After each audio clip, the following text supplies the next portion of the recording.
Hello and welcome to Spider-Man, the animated series podcast. I'm Alex Robson, and with me is my co-host, who's also a Marvel artist, and he happens to also be my brother. Say hello, Will Robson.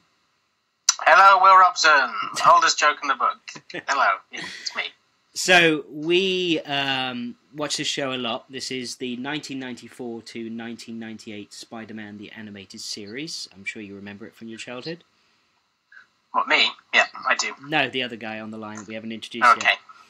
And as children, this was our first introduction to Spider-Man. You took it to a whole new level and became a Marvel artist. Why don't you tell our listeners what you are drawing actually currently right now?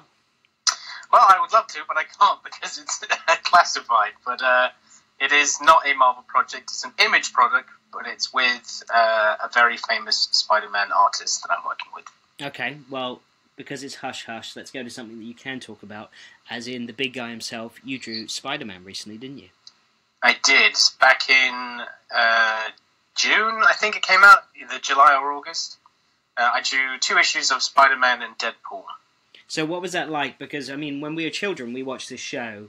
It was Spider-Man to us. There has been, in my mind, and I think you could say the same, nothing that has really nailed. There's been a lot that's come close, but this is the only series to me that is definitively Spider-Man nailed 100%.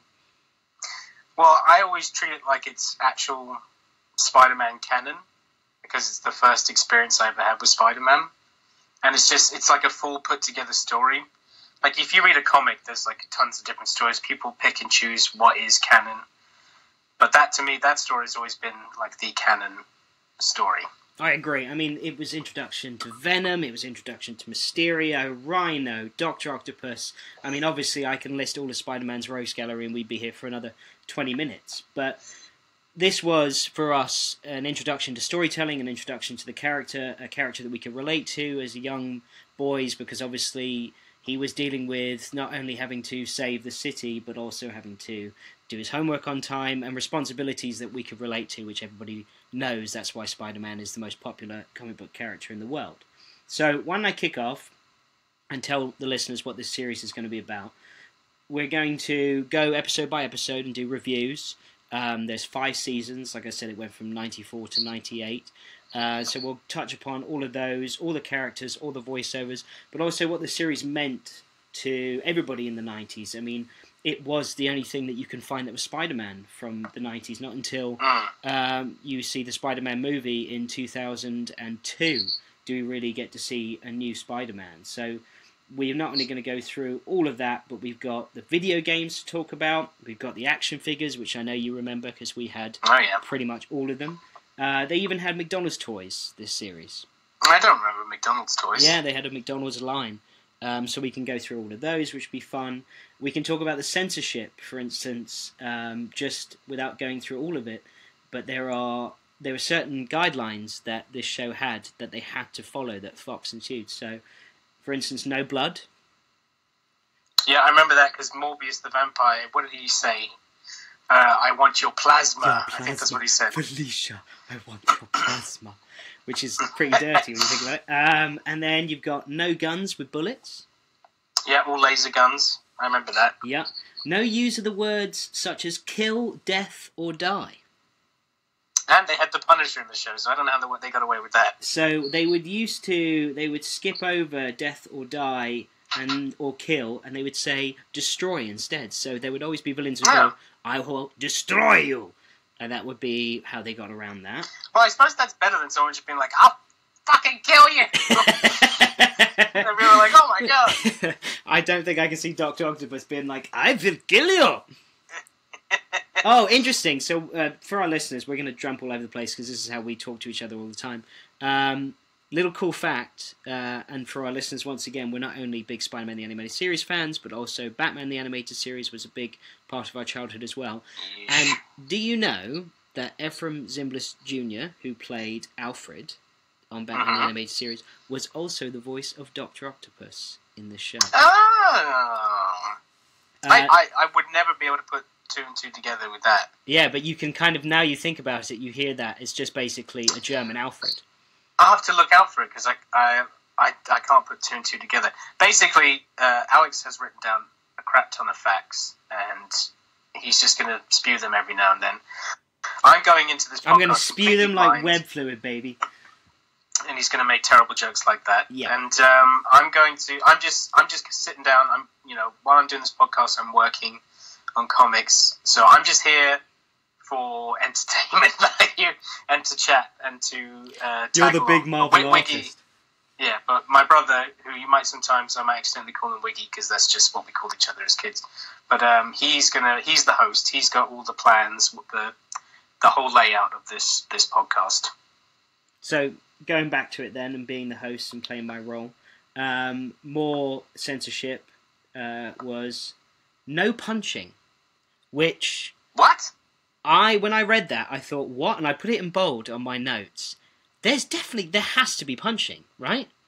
There's not a single punch thrown in Spider-Man the Animated Series. And when I started putting this together and talking to you, and we watched the first episode, I don't remember seeing a punch. So we're going to have to look out for that, because they may have broken their own rules, but that was one of the rules.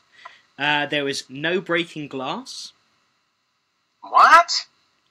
And there was no smoking. So I know. I can understand no smoking. So JJ's cigar was a no-no. Yeah, I mean that makes sense. But punching and glass breaking, this is like an episode of Black Mirror where it's all censored and you can't see anything. Yeah.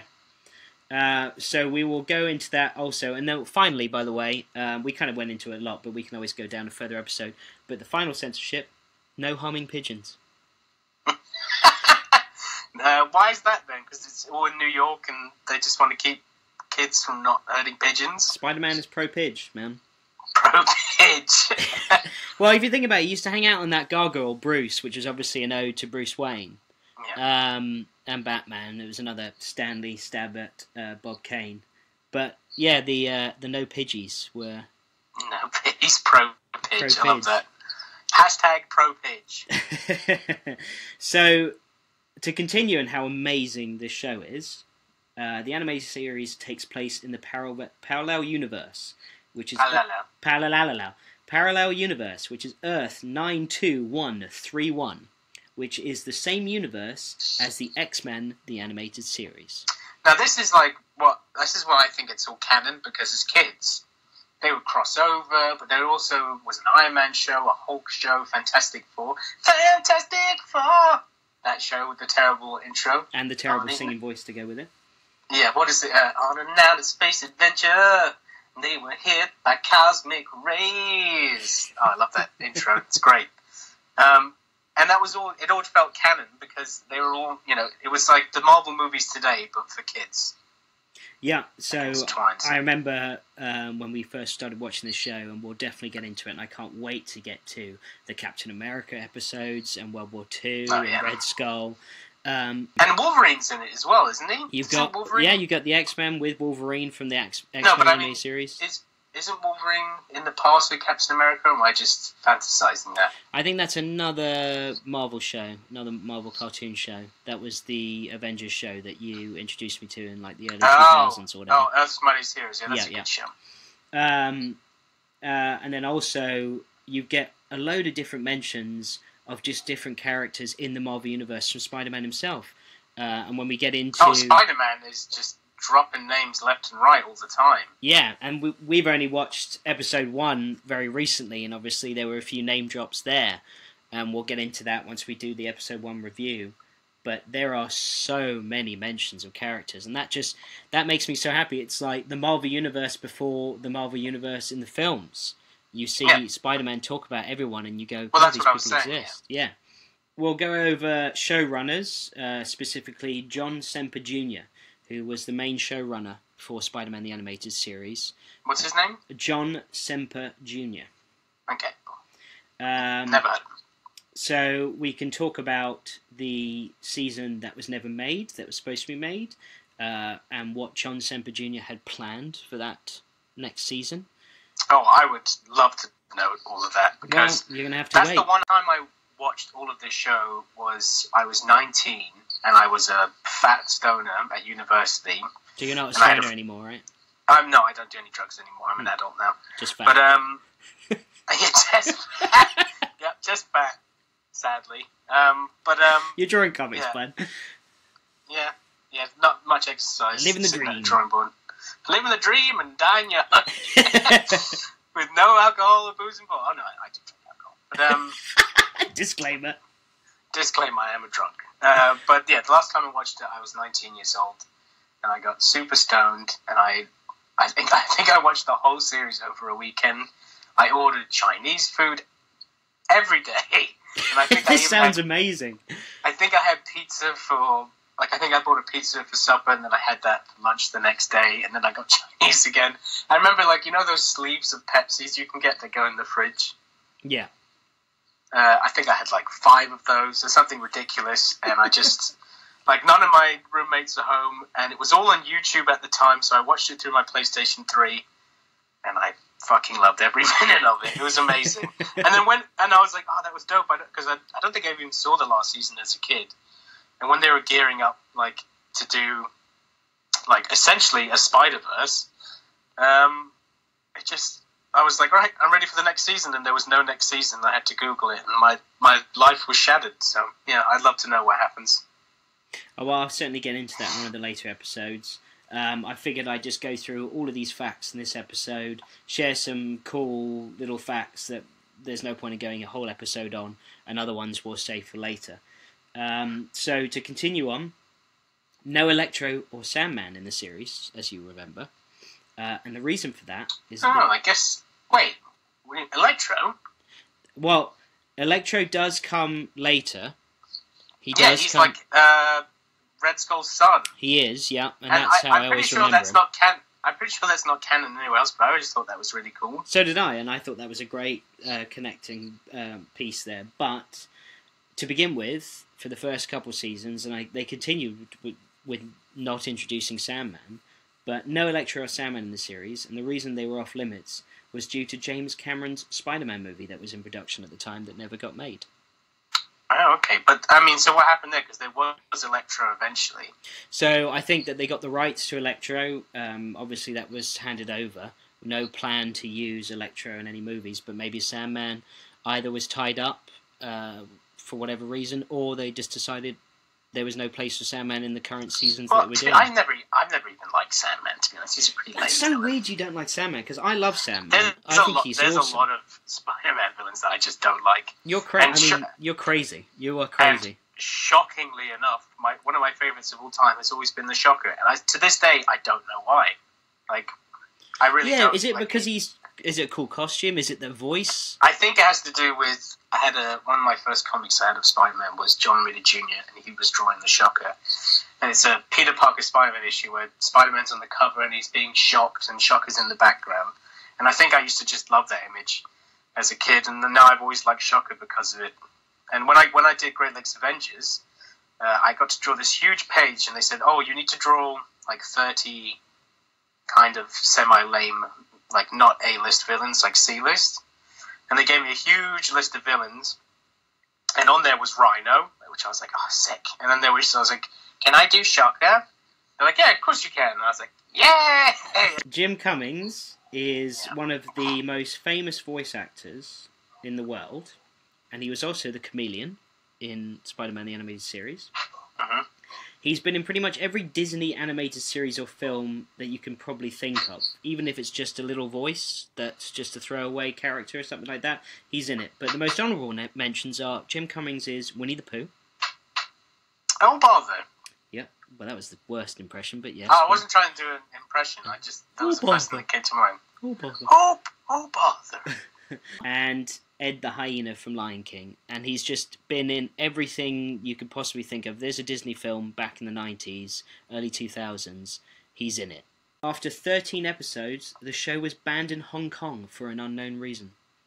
What, there still doesn't know today? Yep, just banned in Hong Kong. Oh, we should do an investigation to find out why it was banned. That'd be cool, yeah, that'd be a great episode. We'll get a big budget. We'll fly out to Hong Kong. We'll ask people. I'll be like, look, buddy, I work for Marvel. You need to tell me this. So, speaking of you working for Marvel, I think it'd be great to do an episode just to talk about you as an artist and breaking into Marvel, because that's just fun stuff to listen to. There could be listeners out there that are drawing right now or just love to draw or thinking about being an artist, so it's always great to share that information. And Spider-Man is a big inspiration behind that, so it's always good to Yeah, I mean, looking around my office, the only pictures hanging up, besides the Teenage Mutant Ninja Turtles picture, is all Spider-Man. I've got Amazing Fantasy, the original picture. I've got some J. Scott Campbell, two J. Scott Campbells, a Ryan Stegman, and a crap ton of Tom McFarlane Spider-Man. So it's not even like, I always think, I mean, Batman, for both of us, Batman is still our favourite character of all time, our superhero. Yeah. But I don't know what it is about Spider-Man. I think it's like a big nostalgic kick for me, you know? I adore Spider-Man as much as Batman, and they always switch for me depending on what I'm watching or what's going on in pop culture and media at the time. For instance, if the latest Spider-Man Homecoming film, I love that, and I started to go... Oh yeah, it's brilliant. I started to go Spider-Man nuts again, and I was, the animated series and wanting to do this podcast. So it all depends, I guess, what's going on. I mean, I think I can owe Spider-Man, the animated series, definitely to me eventually being a comic book artist. More than Batman, the animated series. That's great. So we'll definitely go over that. In total, the show had 5 seasons, as I said earlier, 65 episodes. The finale aired on January 31st, 1998. So it ended in the 90s. That's interesting. For some reason, I thought it ended in like 2000 or something. No, so it ended in the late 90s. For our listeners also, my brother and I, at that time, we were in America, weren't we? We lived over in America for a long time. I was there for 17 years. Because I remember watching Spider-Man more in England, in our bedroom, in our old house, on the tiny TV. Remember we had that TV that was on a little, wall mount. It was really small. Do you remember we had that in our bedroom? Yeah, I remember that. And I had the top bunk, so I used to sit up there, and it was pretty level. I used to watch Spider-Man in there all the time. That's my biggest memories of that. But with the action figures, all I can remember is our holiday in Spain, where we went to a toy shop. Our grandmother gave us tons of money because she's dope. She does dope stuff. Well, and we were spoiled fucking rotten, yeah. Yeah, and I remember it also being like £1,000, but they were pesos. However much it was. But I remember we bought that. We bought a see-through Hydra Man, which we dropped in the swimming pool. Oh, we lost him. We lost him because he was see-through, and he was Hydra Man. I was like, no! Didn't we lose the Invisible Woman as well, which was the dumbest place to drop an invisible figure in the pool? Yeah, maybe it was the Invisible Woman, not Hydra Man. Yeah, Hydra Man had... Yeah, because Hydra Man did have a shirt on, and the rest of him was water. But I remember specifically putting on my snorkel and looking for the Invisible Woman for like 20 fucking minutes. Yeah, I remember that swimming pool. I can remember that swimming pool really well. Do you remember it had like circular pillars in the middle that you could swim through? Yeah, so welcome to the series of swimming pools. This is episode 1. No, it's all important. I remember, what other tour? We got Dr. Octopus on that holiday. I remember that. Because these were big events, getting figures. Well, I mean, like I said, we'll go through the action figure line, because there not only was every single character in the show was pretty much made into an action figure, but then all the spin-off vehicles that never made it into the show, but obviously the toy line was a big way in for... Well, Fox. I'm looking forward to that episode. Yeah, because this was obviously in the days where Fox owned the rights to Spider-Man on television. Mm-hmm. So it wasn't Sony owned, and it wasn't Marvel owned.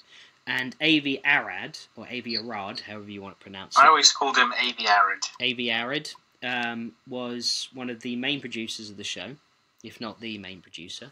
And him and John Semper Jr. used to battle all the time. The reason for this, and this is another episode that we can certainly get into, was because Semper Jr. was so focused on telling Spider-Man stories to the point where, I've got this written down here, so he was the lead writer who clashed with Arad, who was focused on toy sales, and Semper focused on stories. So Arad only wanted to sell toys. Well, that's interesting, because he was always the name attached to all the early Marvel stuff, wasn't it?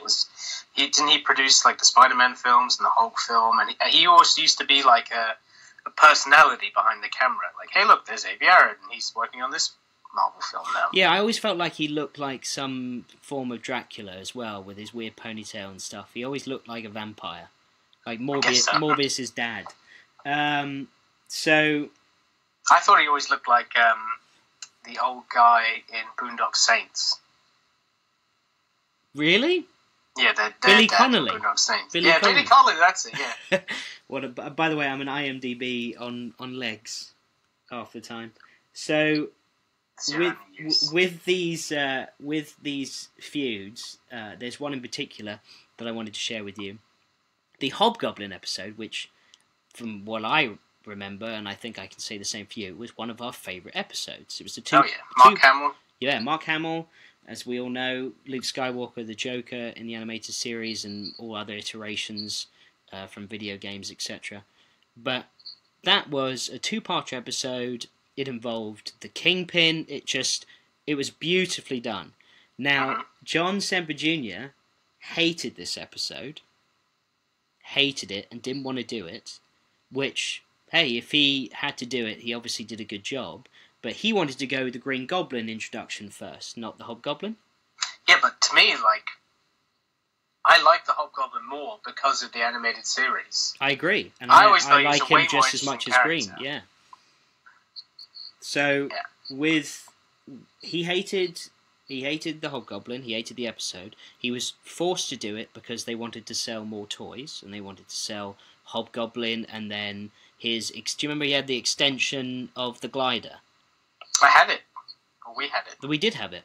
So all of those were coming into play with toys. So we'll talk about their feud over another episode, but that was one of the main things. But Semper Jr., even though he hated one of our favourite episodes, was a pretty dedicated Spider-Man fan, which was great to have someone like that, and I think that's why the show went so well. It's kind of like the Batman the Animated Series. It was fans writing, and it was similar with this. So, well, they must have looked at Batman the Animated Series and been like, oh, that's working, we should do something like that. Yeah, because the animated series for Batman came out, 3 or 2 years before this one premiered. So yeah, that makes sense. So Semper had so many back issues of Spider-Man available to him, he would break them out when plotting out a season with the writers in the writers' room. That's awesome. So imagine doing that when they were just like, well, how are we going to do this season? He's like, well, here, read, this issue through this issue. Done. Make it into a show. Let's do Make this. it so. Yeah. Semper also wanted the character of Peter Parker to only give internal sass when speaking, whilst explaining things out loud. Meanwhile, Spider-Man gives sass out loud whilst explaining things internally. Well, this is the thing I love about the show, is that Peter Parker is basically Dexter all the time. Because, someone will say something, and he'll be like, haha, but he's like, you don't know the half of it. I gotta go save them as Spider-Man. Except for Spider-Man's not killing people on a table wrapped in plastic. He also looks a bit like Dexter as well. But, he's got that inner, monologue where he's talking about stuff, but people don't understand what I don't know what I'm trying to say. You know what I'm trying to say? No, I do know what you mean, yeah. He's got the Spider-Man internally, but he can't be Spider-Man out loud, where Spider-Man can obviously be Spider-Man out loud, but he doesn't want to be the nerdy guy out loud Spider-Man. He has to play both sides, and that's what, obviously, dual identity, and that's why it works so well. I think, a lot like Batman, Batman is the man and Bruce Wayne is the disguise, where with Spider-Man, that duality is there. There's no one characteristic that overrides the other, in my mind. That's why I love that split very true. Of Peter Parker's face with the Spider-Man mask. I think that is just the definitive Spider-Man. It's both of them coming together to make the sort of ultimate hero. I agree, buddy. So we got some other people that we'll go through that were writers, like Stan Berkowitz, who's one of the writers for Batman the Animated Series. And also we've got all sorts of people involved in music. We can talk about the music as well in another episode, because I think the theme that we kind of redid for this podcast, which is so much fun. All right, you did. Is just such a fun theme. It is so 90s, and it is just so much fun to listen to. But then you get into the composed music of this show, and It really Oh, is. every time a bloody cityscape show, it's like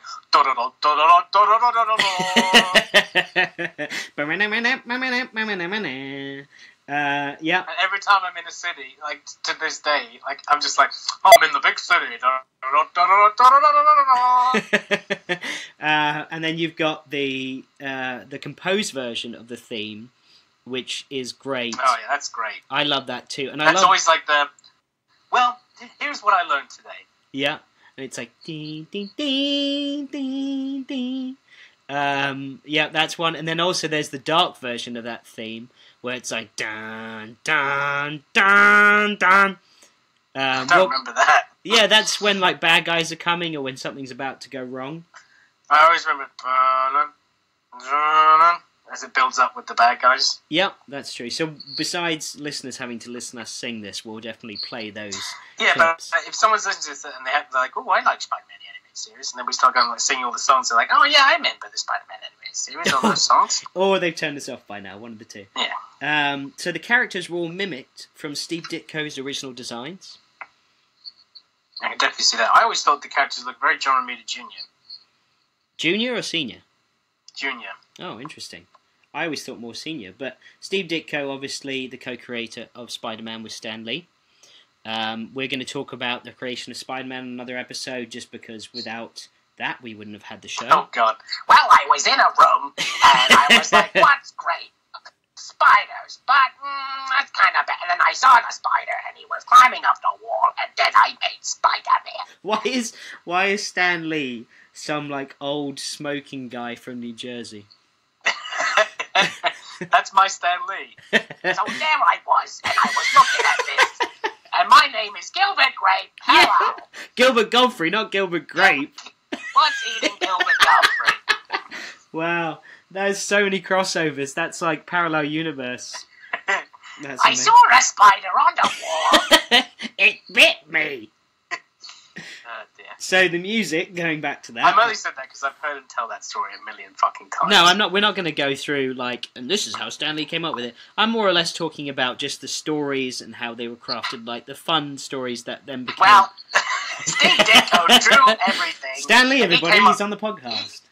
Steve Ditko drew everything, and I was like, I'm just going to add some words to this mumbo jumbo, and now I'm going to take all the credit, and that's how Spider-Man was made. Fuck you! I want lunch. So my wife just died. Very sad. Oh, dude! Now we have no sad. Listeners at all. Stop it! It's very sad. It is very sad. And she was British as well. I know, she was lovely. Joni. Is that her name? It's like a Goodfellas rendition over here. Oh my god! Could you imagine like the Stanley movie, but in the like a Goodfellas scope? I was in the room with Jack Kirby. They called him Mean Jack. Go get your shoebox, you motherfucker. I said, clean your own shoes, Jack the King Kirby. And then I curb stomped his ass. You muttless motherfucker. Like, I know Stanley's the nicest guy in the world, but I still feel like he's from New York, and I still feel like he has a bit of that side to him. What, like, you come to me on the day of my daughter's wedding? He's the nicest guy in the world, but if someone, like, pulled a car in front of him while he's walking across the street like Dustin Hoffman, he'd be like, hey, you fucker, I created Spider-Man, you piece of shit. Get out of my way. Like, smacks him with a Marvel ring and it imprints Marvel on their forehead. Oh, God, that's dark.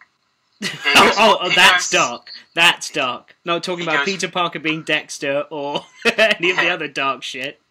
I just feel like he might go full Bob Kane at some points. Oh, anyway, so that was a bit of a tangent. Yeah, it was a bit of a tangent, but hilarious. I think that if do you have an email set up where people can email in questions and stuff?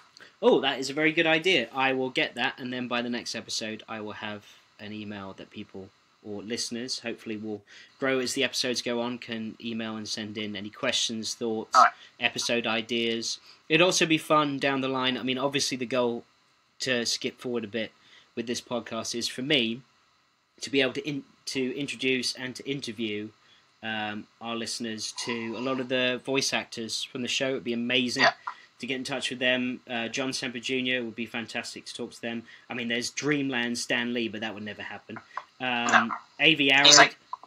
is you now... work for my company that I used to run? Avi Arad, I doubt, is another one that we'd ever be able to get. He's the CEO of Toy Biz and became CEO of Marvel Films before leaving in 2006. So he was CEO of Toy Biz during this show, and then he became CEO of Marvel Films before he left in 2006. And I don't know what he's doing now. That would be good to look that up, actually. But I think that the reason I asked about emails was I just want to see if people think that gangster Scorsese Stanley should be a recurring character on the show. Yeah, I agree. By the way, speaking about the music earlier and the theme tune, the guitar player from Aerosmith, who I've got his name somewhere on my list, I can get to it later. Slash? No, that's Guns N' Roses. Jesus Christ, you're all over the place today. Good thing I'm here to fact check. But Non-Slash is the guy who plays the guitar for the Spider-Man, the animated series, and he's the one who created that theme tune. It's pretty dope. Which is so 90s as well, it's just great. But, so let's go into possible... I thought Slash was Aerosmith. No, that's Guns N' Roses. Oh, I know. You're right, it is. The other guy he's just a nose with hair, isn't he? I'm going to change this podcast to Fact Checks with William. So with honourable voice actors to mention, hopefully maybe we'll get them on the show, which would be amazing. I'll interview them as Stan Lee. When I created your character... It really is Gilbert Godfrey, it's ridiculous. When I created your character back in, 800 years ago... When I was the parrot in Aladdin... Oh, dear. So, Christopher Daniel Barnes is Spider-Man and Peter Parker in this show. Christopher Daniel Barnes is also Eric from The Little Mermaid. Who's Eric? Because my Disney knowledge is very limited. Eric is the prince that she wants to basically become a walking, talking person for. So okay. I don't even know what he looks like. I've never been into Disney stuff. Well, he's Eric, regardless of that. And also, he's Greg Brady in the 1995 Brady Bunch movie. Those are the big things he did. So, Spider-Man to us will always be the voice of Spider-Man, right? Two things I know nothing about. So, moving on. Sarah Ballantyne, or Ballantine, is Mary Jane Watson. She was also a nurse in the Nutty Professor movie with Eddie Murphy. And she was also Skeever's attorney in the Batman Year One animated film. That's the best I could do with trying to share things. Now, let's get on to some big guns. Edward Asner, or Ed Asner, is J. Jonah Jameson. Do you know who Edward Asner? Do you know who Ed Asner is the Santa Claus and Elf. I put that down first because I know you love that film. Oh! So he's okay. JJ. Oh my god, he is! Because now I'm just thinking about him being like, and if you see gum on the streets, it's not free candy. And now I'm like, oh my god, the way he says free candy. I'm like, that's J. Jonah Jameson. He is Carl Fredricksen in Up. So that's what everyone knows him for. Up is in The Old Man from Up. Oh. And he's done a plethora of voice acting roles in series such as Superman the Animated Series, Justice League, Family Guy. He was Roland Daggett in Batman the Animated Series. Do you remember Daggett? He's the one who created Clayface. Yeah. And many, many more voices. So that's a big-time actor / voice actor. I feel like when we were watching that episode like a year or two ago, I was like, that's J. Jonah Jameson. And you were like, oh my god, it is. Yep. So I'm very bad with names, but if I hear something, I'll be like, that's that guy. I know it is. So moving on to another voice actor, we've got Roscoe Lee Brown, who plays the Kingpin, Wilson Fisk. Now, how good is this guy, right? Oh, it's classic voice. In my opinion, and I love Mark Hamill, especially as the Joker, and I love him as Hobgoblin almost, well, actually, not almost as much. That's a stretch. I do like him as Joker a little bit more. But this guy is, I think, my favourite voice actor next to Spider-Man in this show. Oh, I would definitely agree with that. He is so menacing. Every time I read, you know, the test is if you're reading a book with that character, whose voice is in your head, that guy is the Kingpin in my head. Not Big Baby that's on TV right now. No. Yeah, but he's very good, though. He is very good. Oh, he is good, but it's just, I still can't get over, like, people posting pictures of their cats. Like, I still can't get, I'm like, why did they make the Kingpin talk about Instagram and, like, cats. Like, what is going on? So, sadly, he passed away, Roscoe Lee Brown, in 2007, so he's no longer with Oh, us. rest in peace. You were a freaking legend. He was, but he is also, honourable mentions, the narrator from the Babe films. Okay. So every time Babe was doing something, the narrator would be the Kingpin. So the Kingpin was talking about He'd be a lovely like, sweet... swine! Well, he was Instead of talking about a Smythe. pig that was going to be killed, but ended up not being killed and I just becoming like a that. sheep babe. Instead of Smythe, it's swine. Swine! Oh, that was a deep cut right there. That was good. I feel like I had to explain it. No, well, you did, yeah, and I got it now, so well done. He's also the narrator of Epic Movie, which is strange, but he narrated that. He's also another narrator in Garfield 2. Of course, classic. Yeah. He's Mr. Arrow in Treasure Planet. And What's Treasure Planet? it was a Disney movie that came out. I don't want to guess when it came out, actually. It came out in, like, late 90s, early 2000s, somewhere around there. He's a voice actor in Batman the Animated Series, but it was hard to find what he did in that. So we'll have to keep an ear out for him. Yeah. And he was Dr. Anoik of the cartoon Static Shock. Anoik. Yeah. So we've already done Jim Cummings. We spoke about Jim Cummings earlier as the Shocker. Let's just... What is that name? No, let's move along. Let's move along. Anoik. Let's move along because we got 38 minutes in already, and I don't want another 20-minute conversation about Anoik. I can go on about Anoik. So we've got another big gun here. We've got Hank Azaria. Do you know who Hank Azaria is? I know that name. I don't know where from, but I do know that name. So Hank Azaria is Venom and Eddie Brock in this show. Oh, okay. I think one of the best voices in the show as well. Absolutely, yeah. God damn it, Spider-Man. I don't know where you get your voices from or how you've been watching this show, but they don't sound like... It's goddamn punk. He's always taking my job. That's a little better. That was alright. Goddamn Spider-Man.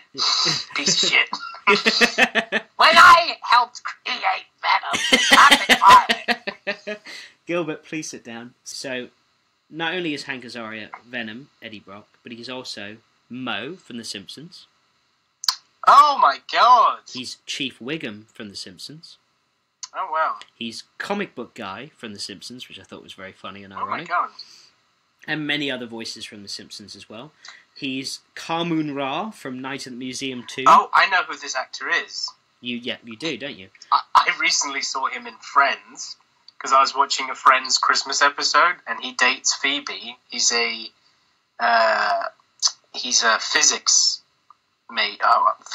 person, scientist. Right. Physician? No.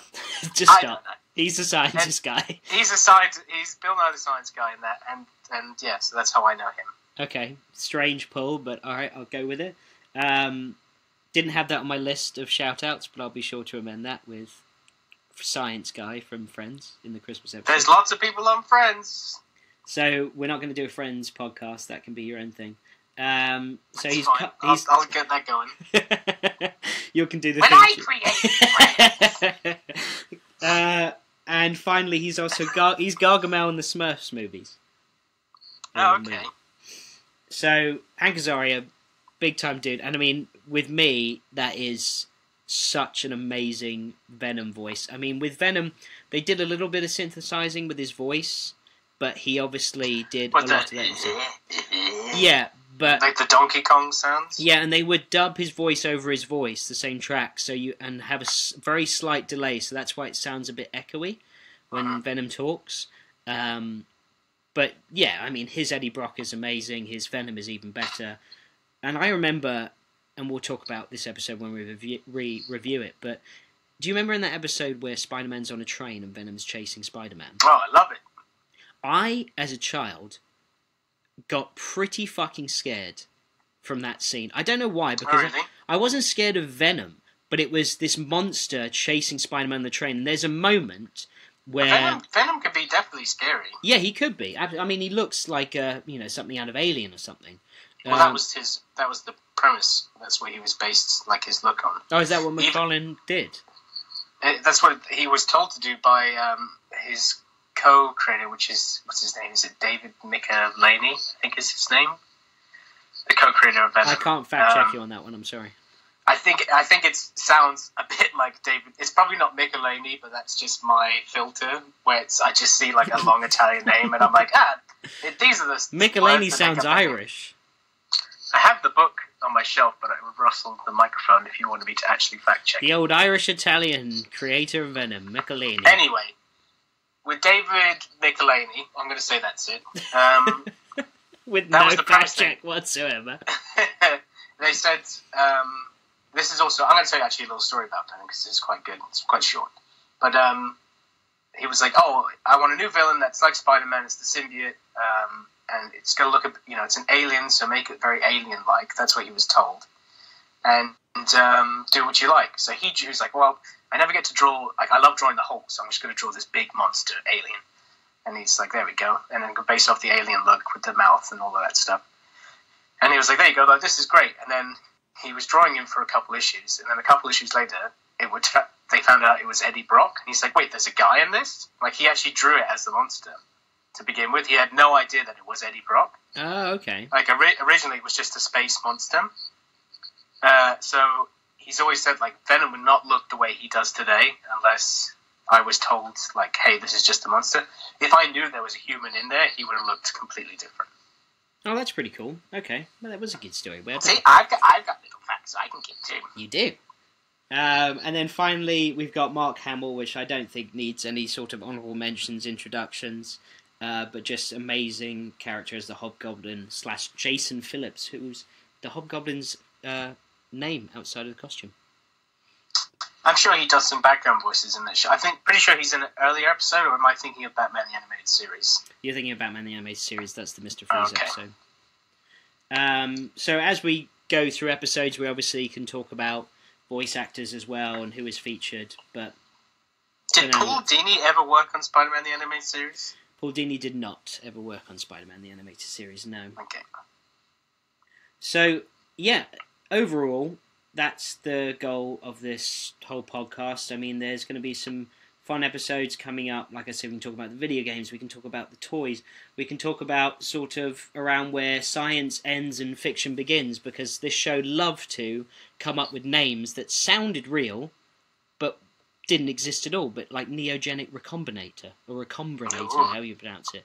That was used so much in this show. It was used in the first episode with the lizard, which we'll talk about, and it continued onward. And they did such a good job at layering the stories, where in the first episode, Spider-Man encounters the neogenic recombinator and is blasted with it accidentally underwater. And spoiler alert, later on in Season 2, he becomes the Man-Spider because of it. Oh, is that why? Because of the first episode? Because he's exposed to that radiation. Jeez, that's setting up stuff, isn't it? Yep, so the spider that bit him even went through the neogenic recombinator before it bit him. So this device is used a hell of a lot in this show.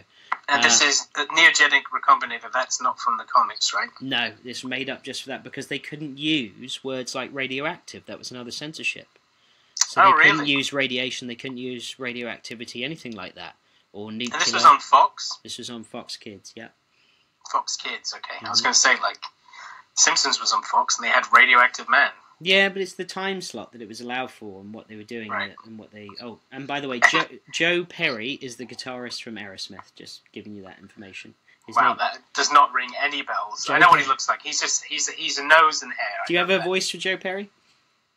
When I was in Aerosmith, that's playing Stan Lee. guitar. No, that's Stan Lee, Gilbert Gottfried.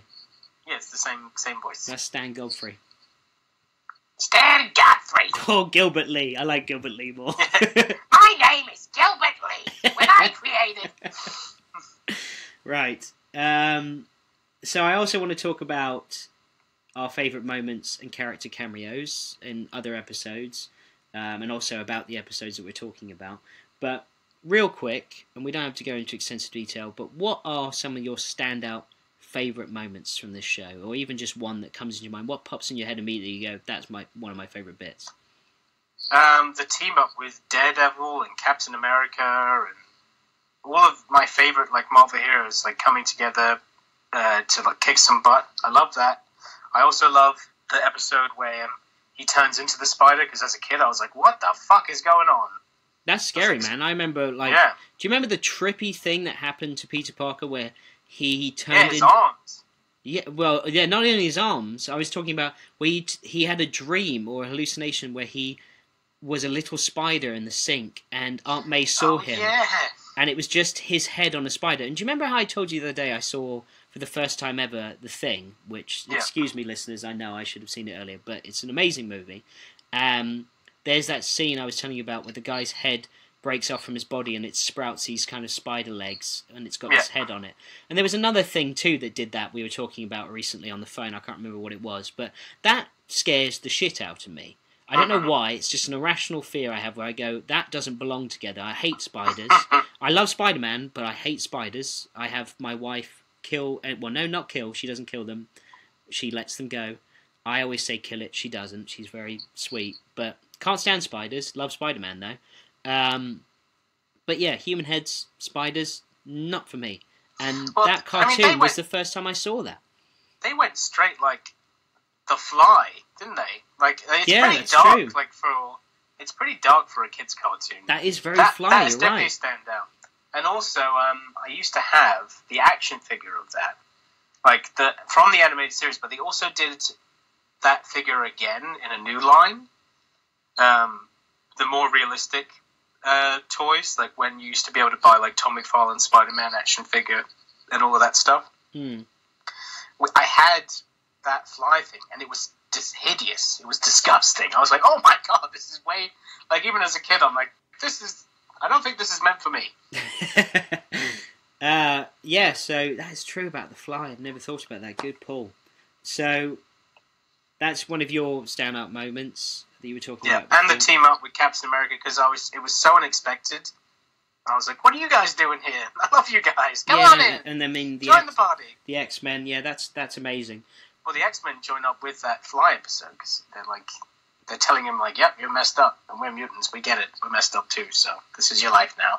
They don't really comfort him. They're just like, "Yep, you're fucked up now." That sucks. One of my favourite character cameos we'll get into is Blade the Vampire Slayer. Yeah, and the Punisher is just hilarious. The Punisher's amazing. Oh yeah, the voice actor is atrocious. It's the worst casting ever. He's Punisher's word journal, entry number 187. That's your best impression yet. That was very good. Was that spot on? Yeah, and then he's like, Battle Van. Nice.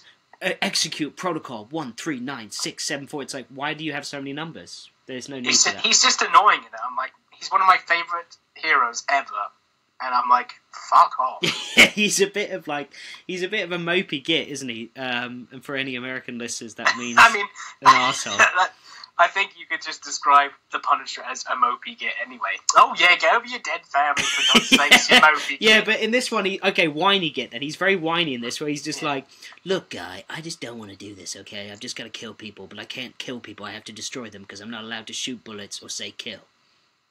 Yeah, it's a very frustrating situation for the Punisher. That's probably why he sounds so frustrated, because he can't be the Punisher. He's more like the tamer. He just tames people. He doesn't really do anything else. So, we've got the Rogues Gallery we could talk about. We've got Spider-Man's allies. I'd like to, like I said, just talk about Stan the Man Lee without having Gilbert Lee involved, but definitely want to talk about him and Steve Ditko at some point. Yeah. And then also the comic books that they based the series on, because I'd like to... Well, I'll tell you, just quickly, another one of my favourite things is the arc of Felicia Hardy becoming the Black Cat, because as a kid, I just didn't see that coming, and even, I guess, as a fat, stoned teenager, I didn't as well. Well, I was like, Felicia Hardy's the Black Cat, and her dad knows the super soldier serum formula and all this stuff. I was like, this is really cool. Yeah, that was cool, wasn't it? How they combined. I love when they do that, when they use things from other people's storylines and involve. Well, that is in the books. Oh, is it? Okay. Well, that's what I want to talk about. Is the comic books that were then inspired to create the series off of. And also talk about the differences, where what did they do in the comic books that was the same in the show, and what did they change for whatever reason.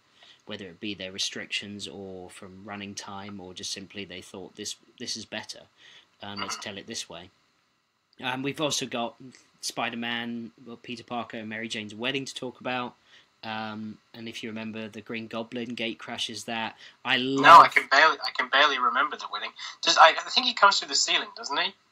Oh yeah, but if he does, is there broken glass? Oh. We'll have to look out for that. And also Harry Osborn, and I love Harry Osborn becoming the Green Goblin as well, and taking over his father and seeing his father in the mirror. I will say, one of the worst things is the Green Goblin's voice in this show. No, you're joking. It is so unscary. Oh, come on. I'm the Green Goblin. Oh, I like his Green Goblin voice. And there's like I love when you can see Norman Osborn and he's doing that voice like, You have to help me, Peter. there's one episode where like I think his face turns into the Statue of Liberty or something, and he's like. Now, is that in the show, or am I thinking of? Because we also used to watch as kids Spider-Man and His Amazing Friends, which was terrible, but also fun terrible in a way. And they need to. I don't know why that's not a comic book. They should have made that. Well, contact your people. Let them know. Yeah, because artists definitely have the power to be like, hey, let's do this book. Yeah, you should. You should be like, we're going to write it. Let's do this. Let's roll. Yeah, me and my brother, who we've done one episode of a podcast with, we're going to write it. We love Spider-Man that much. Yeah, you should listen to it. So we have Stan Lee on the show. They listen to it. They're like, they do have him. They got him. I don't know how they got him, but they got him. They're like, oh my god, they know the real Stan Lee. So we've got lots to talk about, lots of things, not just episode reviews, but lots of different angles we can take on this show, because it was a huge show. I mean, a lot of people do remember. It's huge. A lot of people do remember Batman the Animated Series, and rightfully so. But I think a lot of people know this show and love this show. It's hard to find now. I know that there's some, I want to say illegal ways, but there's ways that you can download it that you've done, Will, correct? No. Exactly, yeah, no. So Fun fact, a friend of mine did the colours for all the DVD box sets, Liam Shalhoub. Oh, really? Yeah.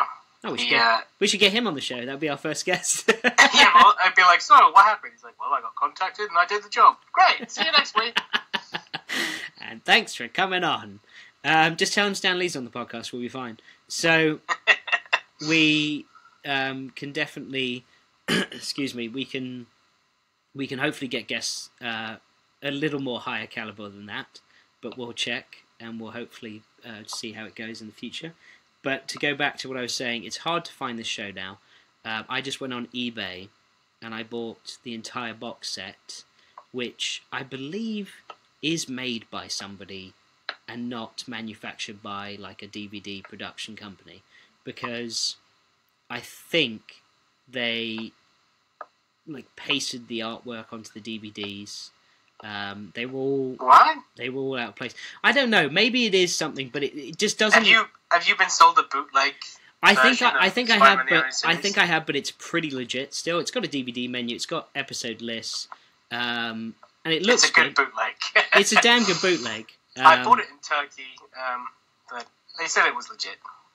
So it's hard to find. I bought that off eBay for a pretty penny. I think it was like £80 or something crazy. That's insane. Which was my birthday. You know what's going to happen gift to myself. Now that all the Fox has been bought up, suddenly you're just going to see it like on Netflix, and you'd be like, "God damn it!"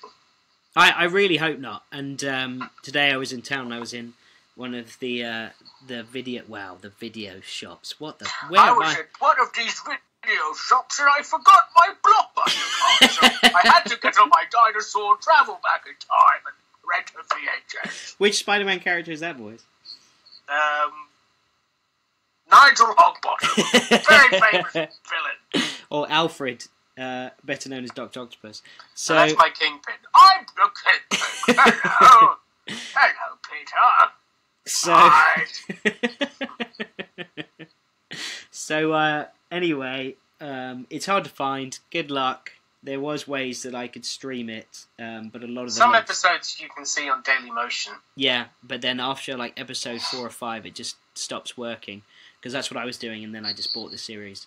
So I don't think we should be discussing how people can illegally watch Spider-Man, but it's out there. no, but it's out there.